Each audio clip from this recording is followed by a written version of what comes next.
தோசை இட்லி சாம்பார் சட்னி சட்னி, தோசை இட்லி சாம்பார் சட்னி சட்னி. தேடி பிடிச்ச ஹோட்டல்ல வாயின்னு வந்த பார்சல்ல, நல்ல ஹோட்டல் தெரியல வாயின்னு வந்தது சரியில்லை.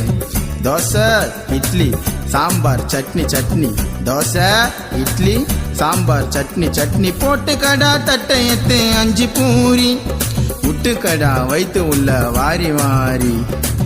தோசை இட்லி சாம்பார் சட்னி சட்னி, தோசை இட்லி சாம்பார் சட்னி சட்னி. நாரவாய பல்லு வலிக்கு 4 சப்பாத்தி அமுக்குடா, ஹோட்டலுக்கார காசு கேட்டா அவனை புச்சுன்னு குமுக்குடா. தோசை இட்லி சாம்பார் சட்னி சட்னி, தோசை இட்லி சாம்பார் சட்னி சட்னி. தோசை இட்லி சாம்பார் சட்னி வட வட வட, தோசை இட்லி சாம்பார் சட்னி வட.